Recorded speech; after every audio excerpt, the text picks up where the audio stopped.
रणथंभौर से अहम खबर आ रही है, जहां पर सवाल उठ रहे हैं कि आखिर रणथंभौर में चल क्या रहा है। जोन 10 में आज गजब का नजारा देखने को मिला। कुत्ते के पीछे दूर तक बाघ दौड़ा है और इस बीच 45 ग्रामीण भी रास्ते में आ गए। किस्मत से वहां पर वन विभाग की टीम पहुंच गई, अन्यथा आज ग्रामीण बाघ के शिकार बन जाते। वैसे टाइगर पार्क में ग्रामीणों का घूमना समझ से परे कि आखिर ग्रामीण यहां पर आए कैसे, रणथंभौर में क्या चल रहा था। इस तस्वीर को देखने के बाद सवाल उठ रहे हैं, क्योंकि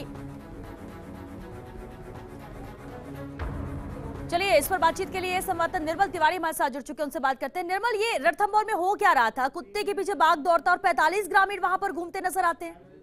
बिल्कुल श्वेता, हालात इस तरह के हैं कि वन विभाग की बिल्कुल सीधे तौर पर नेग्लिजेंसी नजर आती है। हाँ। आज जबरदस्त हालात इस तरह के बन चुके थे कि एक बार तो ऐसा लगा था कि ग्रामीणों के ऊपर बाघ अटैक ही कर देगा। जोन 10 की घटना है। वहां पर कुछ जो जिप्सी में कुछ जो विदेशी पर्यटक थे, उनको वन विभाग का एक कर्मचारी उनके साथ था और एक गाइड उनको घुमा रहा था। इसी बीच में देखा कि 4-5 ग्रामीण एक कुत्ते को वहां भगा रहे हैं। कुत्ते को देख करके जो बाघ था वहां पर, वो बाघ अचानक से उग्र हो उठा, आक्रामक उठा, उसने कुत्ते के पीछे दौड़ लगा। इसी बीच में वो 5 ग्रामीण भी उस रास्ते में आ गए।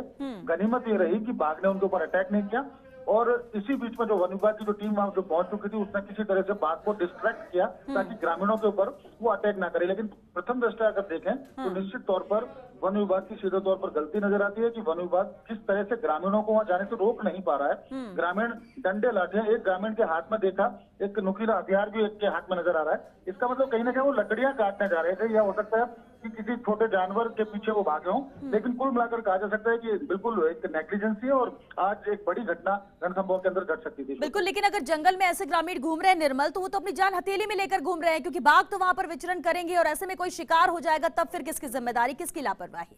बिल्कुल श्वेता, देखिए 69 बाघ हैं इस समय रणथंभौर के अंदर। रणथंभौर छोटा सा जंगल है जिसमें 69 बाघ हैं। कभी भी वहां पर हमला किया जा सकता है और गाय बगाए रोजाना सूचना आती है कि कहीं ना कहीं बाघ आज बस्ती में पहुंच गया निकल करके। तो वैसे ही बाघ और जो ग्रामीण है वहां के, उनके बीच में कॉन्फ्लिक्ट सा चलता रहता है। अगर वन विभाग निश्चित तौर पर अगर कोई पुख्ता योजना नहीं बना सकता वहां के ग्रामीणों को हटाने की, तो निश्चित तौर पर किसी दिन बड़ा हादसा हो सकता है, जनहानि हो सकती है और फिर बाघ के ऊपर ये आरोप लगेंगे कि बाघ नरभक्षी हो गया, उसको मुकदरा छोड़ दिया जाए और इस तरह से। तो कुल मिलाकर के वन विभाग को कहीं ना कहीं निश्चित तौर पर एक योजना बनानी चाहिए ताकि ग्रामीण वहां से हट सकें, अन्यथा बाघ और इंसानों के बीच में जो संघर्ष है वो चलता ही रहेगा। चलिए, शुक्रिया निर्मल आपका इस पूरी बातचीत के लिए। तो तस्वीर आप देख सकते हैं कि किस तरह से कुत्ते को दौड़ा रहे थे ग्रामीण।